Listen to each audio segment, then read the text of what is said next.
ನಮಸ್ಕಾರ. ಆರ್ಸಿಬಿ ತಂಡಕ್ಕೆ ಎಂಟ್ರಿ ಕೊಟ್ಟನು ಸ್ಫೋಟಕ ದಾಂಡಿಗ. ತಂಡದಿಂದ ಹೊರಬಿದ್ದ ಫಾಫ್, ಮರಳಿದನು ಸ್ಪಿನ್ ಮಾಂತ್ರಿಕ.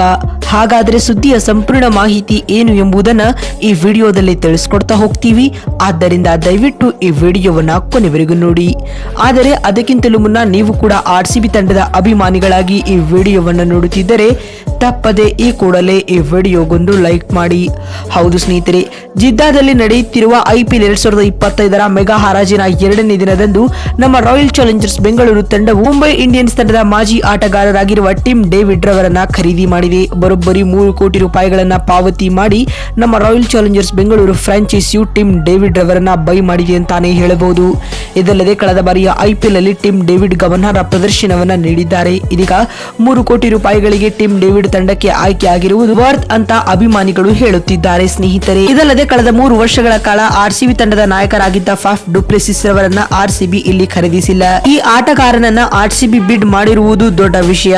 ಆದರೆ ಅಚ್ಚರಿಯ ಸಂಗತಿ ಏನೆಂದ್ರೆ ಡು ಪ್ಲೆಸಿಸ್ ತನ್ನ ಮೂಲ ಬೆಲೆ ಅಂದ್ರೆ ಕೇವಲ 2 ಕೋಟಿ ರೂಪಾಯಿಗಳಿಗೆ ಡೆಲ್ಲಿ ಕ್ಯಾಪಿಟಲ್ಸ್ ಹೋಗಿದ್ದಾರೆ. ಇನ್ನೊಂದು ಅಚ್ಚರಿಯ ವಿಷಯವೇನೆಂದರೆ ಆರ್ಸಿಬಿ ಅವರಿಗೂ ಕೂಡ RTM ಬಳಸಿಲ್ಲ ಎಂಬುದು. ಫಾಫ್ ಡು ಪ್ಲೆಸಿಸ್ಗೆ 60 ವರ್ಷವಾಗಿರುವ ಕಾರಣ ಅವರನ್ನ ತಂಡದಲ್ಲಿ ಉಳಿಸಿಕೊಳ್ಳದಿರಲು ಫ್ರಾಂಚೈಸಿಗಳು ಚಿಂತಿಸಿವೆ ಎಂದು ಹೇಳಲಾಗುತ್ತಿವೆ. ಆದರೆ ಈ ಆಟಗಾರ ಇತರ ಯುವ ಆಟಗಾರರಿಗಿಂತ ಹೆಚ್ಚು ಚುರುಕಾಗಿದ್ದಾನೆ. ಡು ಪ್ಲೆಸಿಸ್ ರವರ ಫೀಲ್ಡಿಂಗ್ ಇನ್ನು ವಿಶ್ವ ದರ್ಜೆಯದಾಗಿದೆ. ಜೊತೆಗೆ ಡು ಪ್ಲೆಸಿಸ್ ಅನುಭವವನ್ನು ಕೂಡ ಹೊಂದಿದ್ದಾರೆ. ಇದಲ್ಲದೆ ಒಬ್ಬ ಕ್ಯಾಪ್ಟನ್ಸಿ ಮೆಟೀರಿಯಲ್ ಆಗಿಯೂ ಕೂಡ ಫಾಫ್ ಡು ಪ್ಲೆಸಿಸ್ ಕಾಣಿಸಿಕೊಳ್ಳುತ್ತಿದ್ದಾರೆ. ಮತ್ತು ಕಳೆದ ಬಾರಿ ಆರ್ಸಿಬಿ ತಂಡದ ಲಕ್ಕಿ ಚಾರ್ಮ್ ಎಂದು ಗುರುತಿಸಿಕೊಂಡಿರುವ ಸ್ವಪ್ನಿಲ್ ಸಿಂಗ್ ರವರಿಗೆ ಆರ್ಸಿಬಿ ಫ್ರಾಂಚೈಸಿಯು 50 ಲಕ್ಷ ರೂಪಾಯಿಗಳನ್ನು ನೀಡಿ ಖರೀದಿ ಮಾಡಿದೆ ಸ್ನೇಹಿತರೆ. ಅಲ್ಲದೆ ಕಳೆದ ಬಾರಿಯ IPL ಅಲ್ಲಿ ತಮ್ಮ ಸ್ಫೋಟಕ ಆಟದ ಮೂಲಕವೇ ಸಂಚಲನ ಮೂಡಿಸಿದ್ದ ವಿಲ್ ಜಾಕ್ಸ್ ರವರನ್ನ ಕೂಡ ಇಲ್ಲಿ ಆರ್ಸಿಬಿ ತಂಡ ಖರೀದಿ ಮಾಡಿಲ್ಲ ಸ್ನೇಹಿತರೆ. ಬದಲಾಗಿ ಮುಂಬೈ ಫ್ರಾಂಚೈಸಿಯು 5.25 ಕೋಟಿ ರೂಪಾಯಿಗಳನ್ನು ನೀಡಿ ವಿಲ್ ಜಾಕ್ಸ್ ರವರನ್ನ ಬೈ ಮಾಡಿದೆ. ಇದೇ ಸಂದರ್ಭದಲ್ಲಿ ನಮ್ಮ ರಾಯಲ್ ಚಾಲೆಂಜರ್ಸ್ ಬೆಂಗಳೂರು ತಂಡವು RTM ಕಾರ್ಡ್ ಇದ್ದರೂ ಕೂಡ ವಿಲ್ ಜಾಕ್ಸ್ ಗಾಗಿ ಬಳಕೆ ಮಾಡದಿರುವುದು